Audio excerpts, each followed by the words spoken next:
right, good afternoon, Vietnam.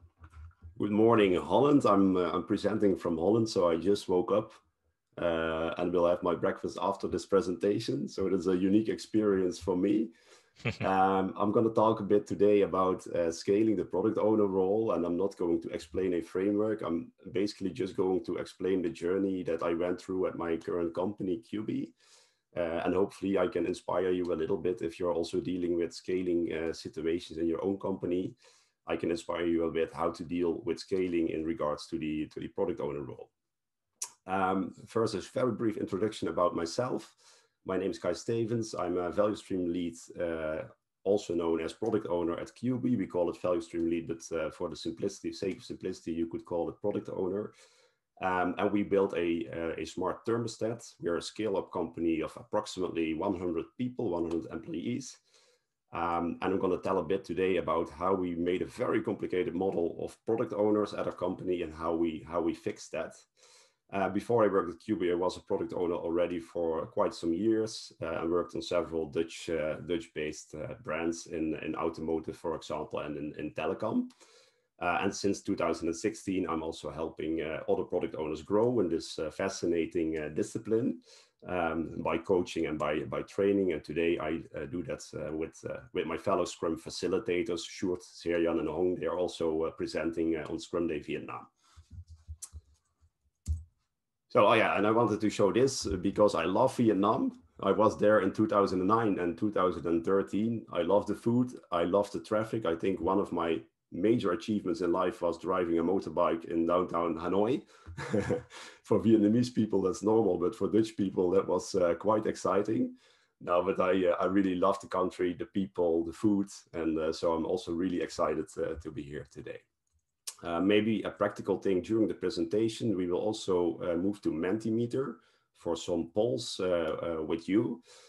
So if you have a mobile device present, keep it near so that you can grab Mentimeter on your mobile device. If not, you can also go to Mentimeter just on the device that you're watching this presentation.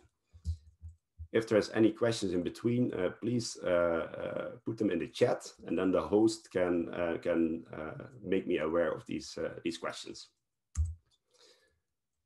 So, first of all, let's start with some theory. So if we go back to the Scrum Guide, how many product owners do we have per product? Actually, you have to dig a little bit in the Scrum Guide. So first of all, we see that the Scrum Guide says, and host, I see that there's still 2 people waiting in the room. I'll admit them now. Yeah, so I admitted them. The other way around. So first of all, we see that the Scrum Guide says multiple Scrum teams often work together on the same product. One product is used to describe the upcoming work on the product. A product attribute that groups items may then be employed. A product backlog attribute that groups items may then be employed. So multiple Scrum teams work on the same product. One product backlog is used to describe the upcoming work, even if there's multiple teams, right? So then if there's one product backlog, who is the one accountable for maintaining the product backlog? That's the product owner, right? It's the sole person responsible for managing the product backlog. So if we go back to Scrum theory, we basically get to the point that we say there's always one product owner per product. And as a starter for this presentation, I would like now to move to Mentimeter. So if you either scan this QR code or you go to menti.com and you enter the code 1670051, then we can do a little poll. And I'm switching to Mentimeter now.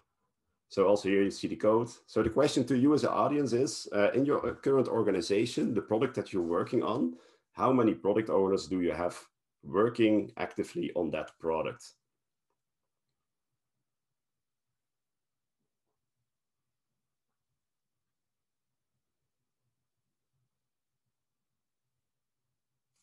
I see 2 people, 4 people now in the Mentimeter.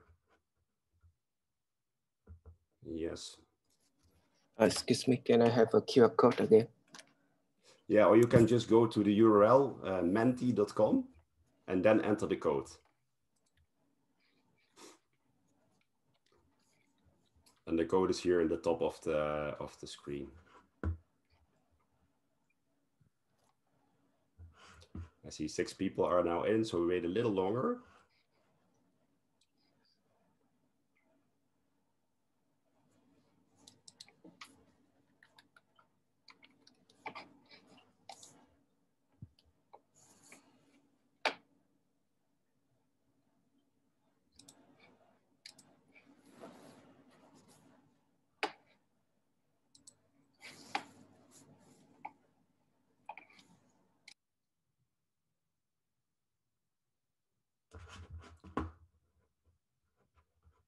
So 2 people in the waiting room again. Admit. All right, let's stick with this. Actually, this makes me really happy what I'm seeing happening here, because apparently in Vietnam you do it pretty good already. I see that 10 people indicate that they have only one product owner on one product, and that's a really good thing. Maybe this presentation can also be relevant if you work in a company with a lot of products, and you have a big relationship between those products. Then it can also be interesting to see, okay, how is product ownership across those products organized? I see one person who said they have more than 10 product owners on one product. Maybe that person is willing to explain very briefly how that looks. Hey. Yeah, in my project, we have more than one product owner. So each product owner represents for each team, and their works came together for one product. Okay, so there's really more than 10 product owners on that one product. Mm-hmm. Okay. So I think for you, this presentation can be very relevant. So I hope it will help you a little bit today. Obviously, also for the other participants who already have one product owner, I hope still it's interesting to see how we did it really, really badly on this area at QB. So I'm going to tell a bit more about that now. So I'm switching back. Please keep your Mentimeter open, because later we will do some more questions in Mentimeter. So I was really happy to see this result, but what we still see, at least especially in the Netherlands, is that a lot of companies end up with multiple product owners working on the same product. And then we run into, why do we have this? That's because we run into some challenges in organizing ourselves. So first of all, the reason that I often hear companies say is, yeah, but one PO is just not enough to do the work. And related to that is that often development teams are kind of spoiled with the product owner being a backlog clerk. It's also one of the 6 misunderstood stances of the product owner, that the product owner has to do a lot of the work. So the detailed product backlog management, sometimes even some management of the team, handling people onboarding the team or going out of the team, which a product owner shouldn't do at all. But still, when we look into organizations, often when we work with a lot of product owners on one product, they do a lot of these kind of things that actually you should want a development team, or with the help of the Scrum Master, to pick up independently from the product owner. So a lot of the tasks that a product owner even might do can actually be delegated. That's really good to know, but often we are not aware. And the next one is that development teams are often not multidisciplinary, and they depend on other teams. So if you have a lot of dependencies, then there's a huge need for people who manage those dependencies. And often organizations think of product owners as the ideal people to manage these dependencies. So the more dependencies there are, the more product owners they add to actually also manage these dependencies. Yeah, and what we really saw in QB, I will tell a bit more about that in a minute. What we really saw is that organizational legacy, often when you introduce the product owner role, it keeps other roles still in place, like the product manager or other kind of roles that actually secretly do part of the product owner role. And then often these other roles, they do more the strategic part of the product owner role, leaving only the tactics left for the people who are actually called product owner in the organization. Yeah, and that's then the last one, is that related to this one, we see that organizations tend to split the tactics and the strategy, where these traditional roles do the high-level strategic part, and the product owner can do the tactics. So what are the tactics? Tactics are, for example, creating the detailed product backlog items, working in the sprint with the team to make sure that the increment is ready at the end of the sprint, aligning with other teams about delivery of an increment, etc. All kinds of detailed activities, but the high-level strategy, setting the vision, aligning with key stakeholders, making the real important decisions, then often are split and are made by other people in the organization. So let's have a look. What do we do? So now I'm going to make a bridge towards QB. So just to be clear, this is our story. So it's not the truth or false, but it's just how we experienced the past years at QB. And first, I'll give you a really brief introduction of our company. So we are a scale-up, Dutch-based scale-up. We're a daughter company of a large energy utility in the Netherlands. It's called Eneco. But up until now, we're independent from Eneco. So we're an independent company of approximately 100 employees. With a really scale-up culture, right? We pivot, we iterate, we have a lot of geniuses on board who can create the most crazy things. And we are on a mission to help the ordinary people be more green, live in a more green way to make the world more sustainable without doing very large investments like solar panels or installation in your home. And we do that with a smart thermostat. You see it here on the wall, and our secondary objective is to guarantee a comfortable home at all time. So you live more sustainable, but without losing the comfort in your home. That's our mission. So we do that with a smart thermostat with advanced energy insights, mainly in the Netherlands, but also in Belgium and in Spain. We have our thermostats installed. And just to give you a very brief overview of the complexity of the landscape, these are all kinds of additions that you can connect to our thermostat. So you can connect a gas boiler, an electricity meter, water meter, but also solar panel insights are provided by our product. And we link with some smart home products like Philips Hue and Google Home. So when we look at QB, so we're making quite a complex product, right? So for example, installing a thermostat in a home really depends on what kind of devices are already set up in the home. So we have a very diverse landscape that we have to be compatible with. So the future is very unpredictable for our company. And then when I arrived at QB, you actually saw that product ownership was very fragmented over a lot of people. So remember that we are just a 100 people company. I'm now going to show who is the product owner in this company. First of all, we had 8 product owners of 8 Scrum teams. Then we still had 4 product managers who supported people we called business domain owners. And finally, we had a chief product officer. So on a approximately 100 people company, we had 17 people doing some part of the product ownership. Can you imagine that? So this really didn't work, right? You can imagine that the business domain owners were creating the vision and the strategy. The product managers were kind of living their own life, just pioneering and making ideas, a lot of ideas. And the product owners were doing the tactics. And then we had a chief product officer who every now and then could intervene.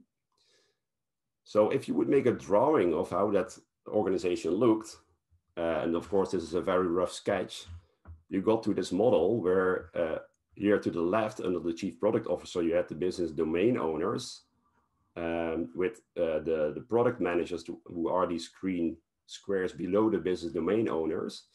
Who were basically just there to generate ideas and to make business cases. So all of the time they were making business cases, and then they would go through on this bottom line towards the development organization where the product owners are. And then these product owners continuously got a lot of requests that were really unclear to them why they were of most value, because that was discussed in another place of the company. And they only had the stress of delivering them, and they never had enough capacity to deliver them because we had a lot of people to make ideas and not enough people to build them. So let's have a look how some features would flow through our organization. So we have feature A, B, C, and D. we're going to build feature A. Okay, they go, the BDOs have discussion, strategical discussion. Then they go, the feature A goes to the design team, it's a separate team. Then it goes to a development team. Oh, feature B goes to the CTO and the architects for some technical discussion. Feature A is done. Feature B goes also, yeah, we have 3 features we're working at. They go through several layers of the company. Oh, wait, feature B, it's not viable, it goes back. And feature C as well. So what you might have observed here, of course, is a very simplistic visualization, but this happened all of the time. Of the 4 features we intended to make, we spent a lot of time tinkering on all 4 of them. 2 would never be built. They would just be thrown in the trash can, right? But because we had so many people who were involved in product ownership, there was a lot of handovers.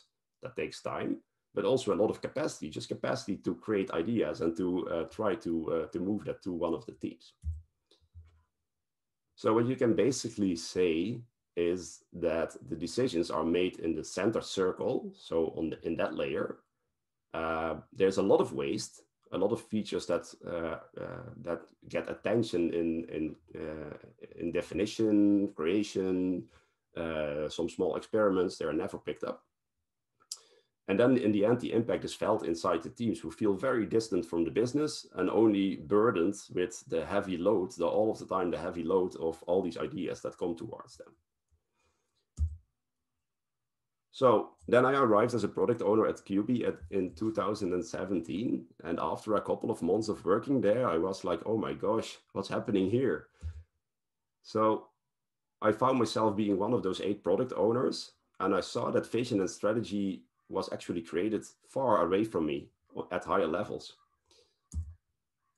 Also, the customer was really far away from me. Internally, I had to go through like 3 people to reach a customer if I could reach him at all. And especially when we had important discussions with the customer, that would be the business domain owner who had those discussions. So I felt really far from the customer and able to influence the customer and also the end user with that, which is basically your starting point as a product owner, that you have to be closely connected with your end user. And there were lots of dependencies. So we had all these kind of weekly meetings where we had to align, and then one team didn't have time the next sprint, so I had to wait with my team, and well, it was a circus of waiting for others. So after a couple of months working at QB, I was like, how can I actually maximize the value of my product if we work this way? Luckily, I was not alone. Together with some people at QB, we started working on what we call the QB value streams. And one of the core ingredients of the QB value streams, I'm not going to explain everything today about our value streams, but one of the core ingredients is that we reduce the number of people involved in product ownership only back to a few. So if you look in this image, also again a schematic image, you see that there is in this image 3 product owners, and that's it. Actually, we also had a 4th. It's not in this image, but we went from 18 people involved in product ownership back to 4. There was no CPO anymore, no business domain owner anymore, and no product manager in the sense like we had it, like in a hierarchical sense above the product owner. I'll tell a bit more about how we dealt with that later. So we really simplified the organization.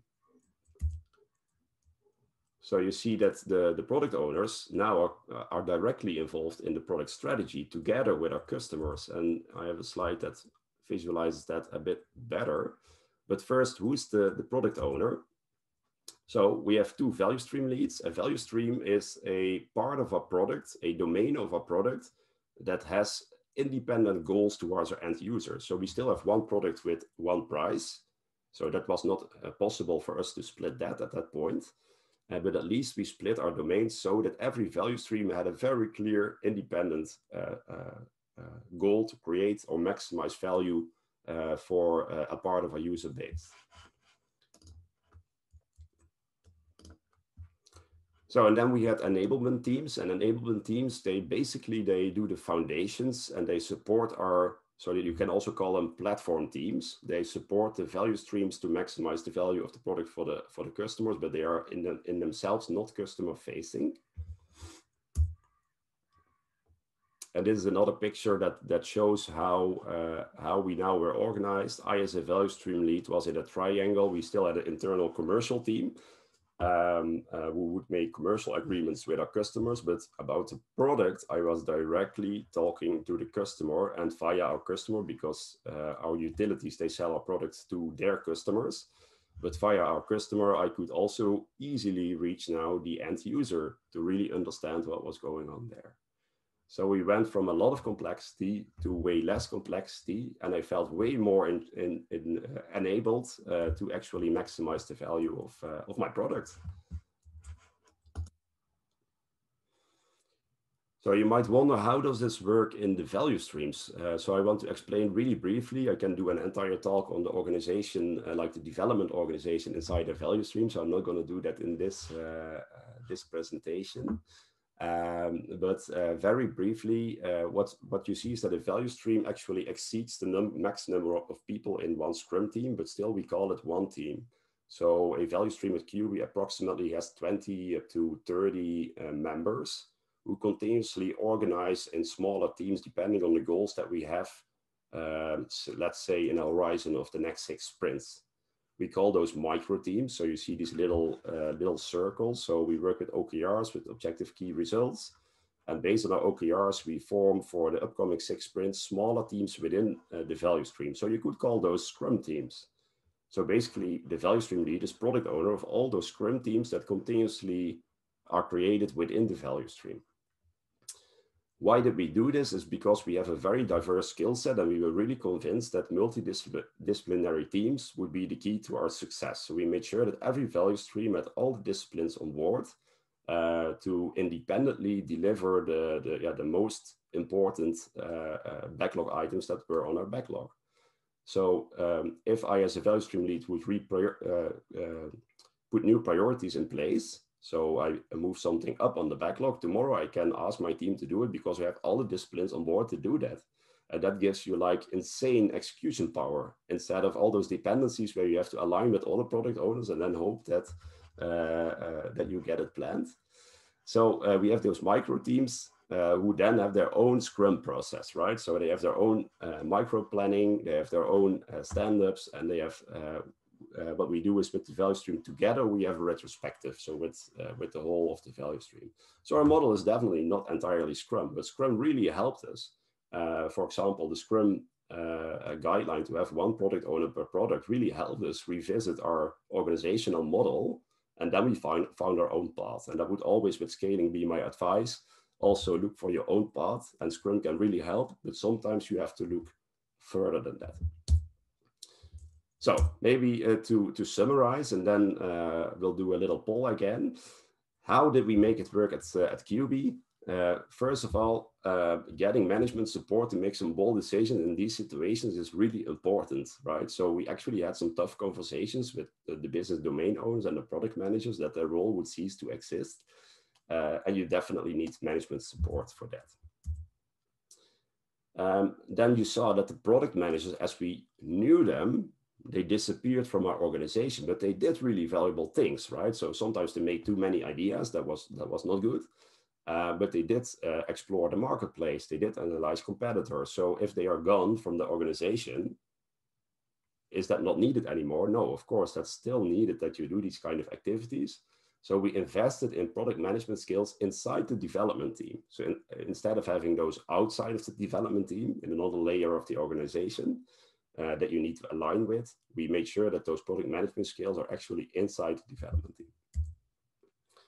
So as I just already explained, we set up multidisciplinary teams. That means that we have very little dependencies. We can reprioritize at any moment and then execute.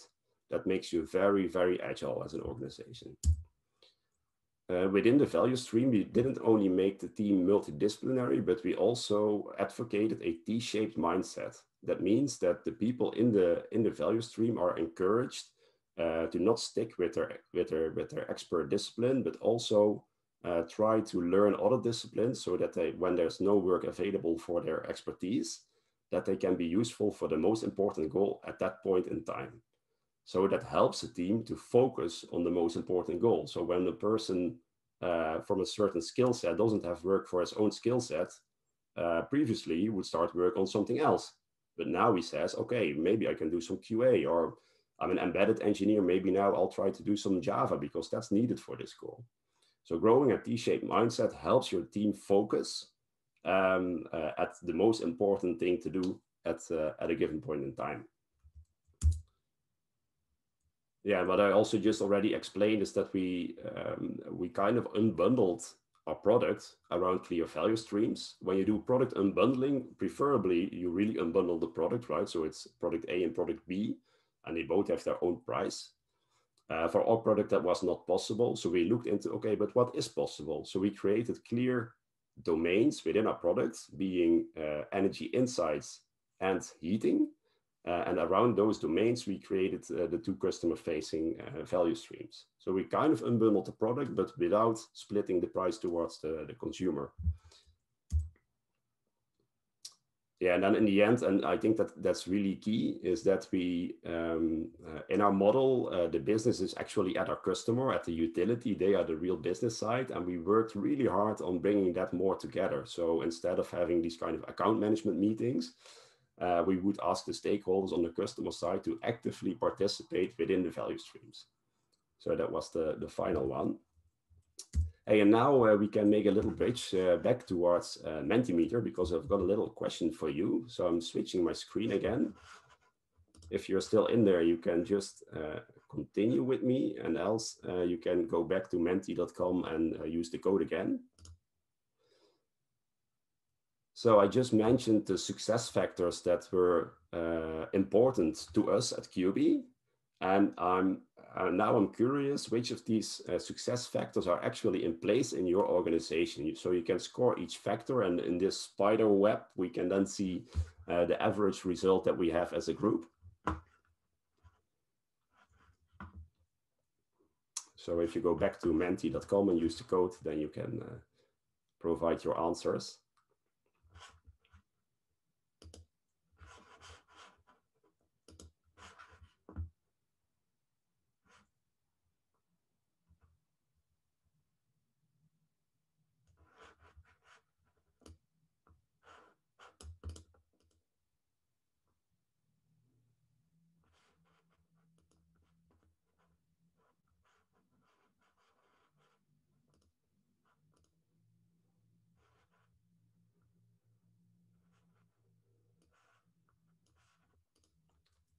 Are you going to Menti? Yeah, I see your first one appearing. Cool. Takes a bit longer to answer these. If you have questions about one of the success factors, then please let me know.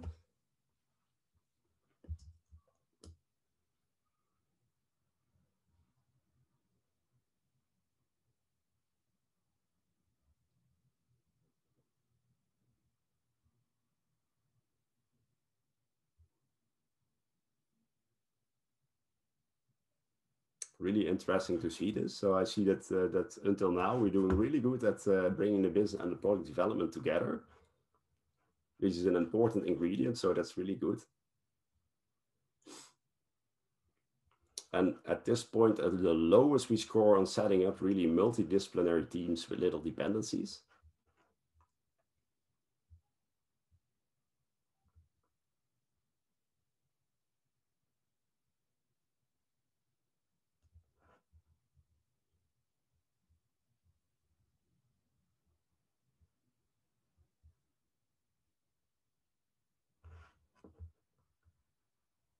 Yeah, and I see that we find it most challenging to unbundle a product around clear value streams. I also see a question from Kwong. I hope I pronounced your name correctly. Sorry if I'm not. But I think it's a really good question. How do you group teams into a value stream? I think it's a huge, it depends, because it depends on how you can unbundle your product. Like I just mentioned, preferably you unbundle the product towards the consumer as well. So then the product has its own price and its own proposition. In our case, that was not possible. So we just had a session with multiple people from different angles of the organization. And we brainstormed for, okay, if we can't unbundle our product towards the consumer, how then can we internally unbundle our product so that at least the value stream members get very clear independent goals to focus on that they feel autonomous in achieving. So it depends on the product that you're working on, but you could do a session that you, together with multiple people from your organization, just brainstorm about unbundlings that you can make internally.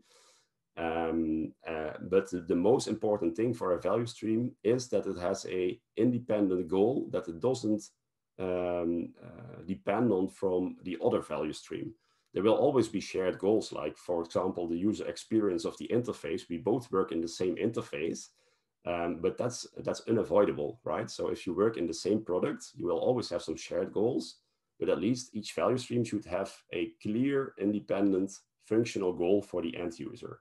So in our case, that was, for my team, it's creating a comfortable and warm home while reducing energy waste as much as possible. So a lot of gas is actually wasted because homes don't heat efficiently. So that's the mission of my stream. And the other value stream is about energy insights. So helping our customers save on electricity and gas by giving them very advanced insights in their energy consumption, which is an independent mission from what the other value stream is doing, right? And then maybe very practical, when we organized the value streams the first time, we defined the roles that we thought we needed in each team, so the two value streams and the two enablement or platform teams. And then we had a self-organization day where each employee could decide him or herself in which value stream he actually wanted to take place, because we thought it was really important that from the start, the members of the value stream would relate to the goal of the value stream. So if you set up value streams newly, please try to motivate the members of the value stream intrinsically by making them choose themselves to which team they go. That works really, really well. So that's also a tip in setting up the value streams. Yeah, so the key point is independent goal. Yeah, that's right. Thank you. Are there any other questions about the success factors?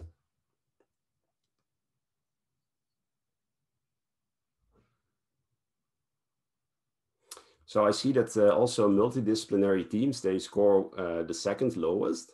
In the product owner trainings that I give, I get often the reply, yeah, it's nice from the book, but a multidisciplinary team, it won't work. Our designers want to sit together, our front-end developers want to sit together, our back-end developers want to sit together.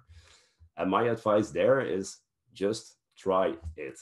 So we had the same conversations internally, and especially our mobile app developers, they were really keen on sitting together. From one side, that felt comfortable, but they also thought that they could build the best product if they were just together with their discipline.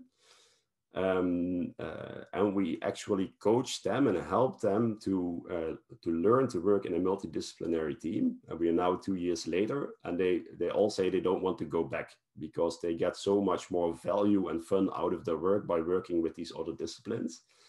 But then yet when I give training and I share these examples, people are like, no, it's not possible in my organization. I always challenge this, because when it seems not possible, it's just a matter of setting up a first experiment and then showing to your colleagues how beautiful it is to really work multidisciplinary. So that would also be an advice from my side. All right, so then we go to a next and last question. So I'm curious, looking at my story. So imagine that you want to make a next step in your organization. This is just an open question. I would really love to hear what ideas my talk just gave you for making a step in your own organization. So if you're willing to share a step that you can envision to take based on my talk, then that would be appreciated. So there's 1 minute remaining.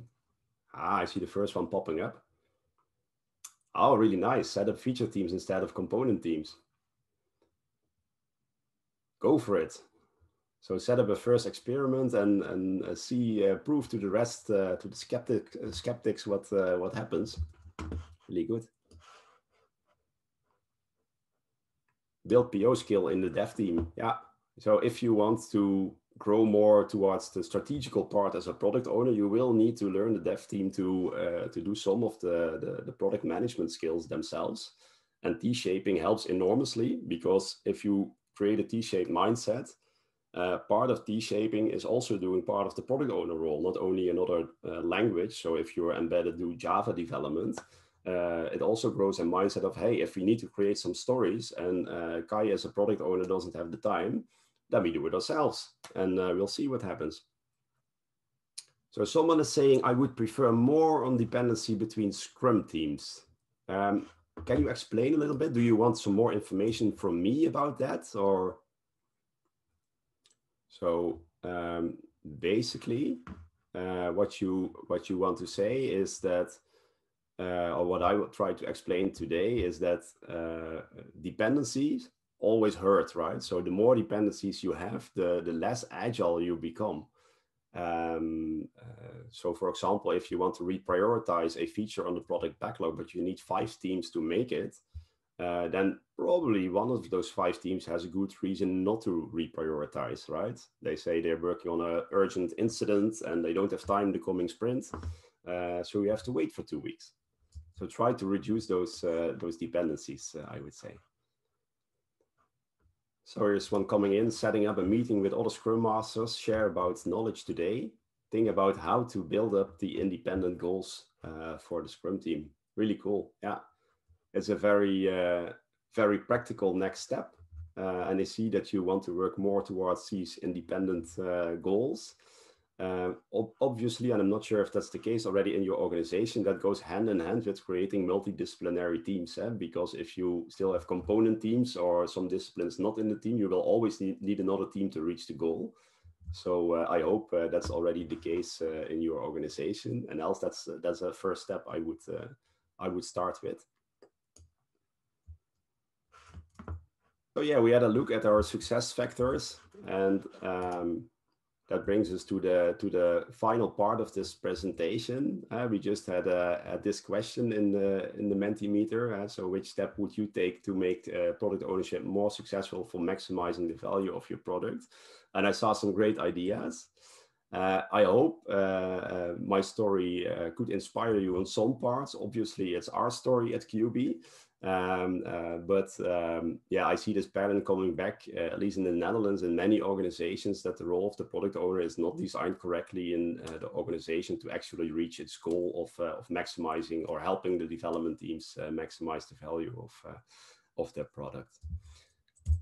So that remains me to thank you for your patience and your attendance of this presentation. If there's any final questions, feel free to ask them now. Thank you very much.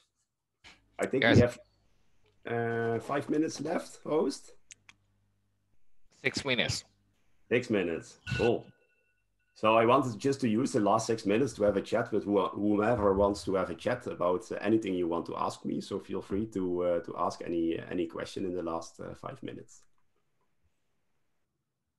Cool. Can I ask one request to you as an audience? Would you be willing to turn on your webcam for 1 second so that I can see whom I've met in this virtual talk? Normally we would do these things physically. So I'm really curious about the faces who are attending.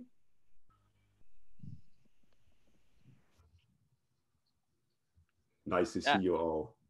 Yeah, nice to see you. Thank you for your very useful presentation. You're welcome. Good to hear that it was useful.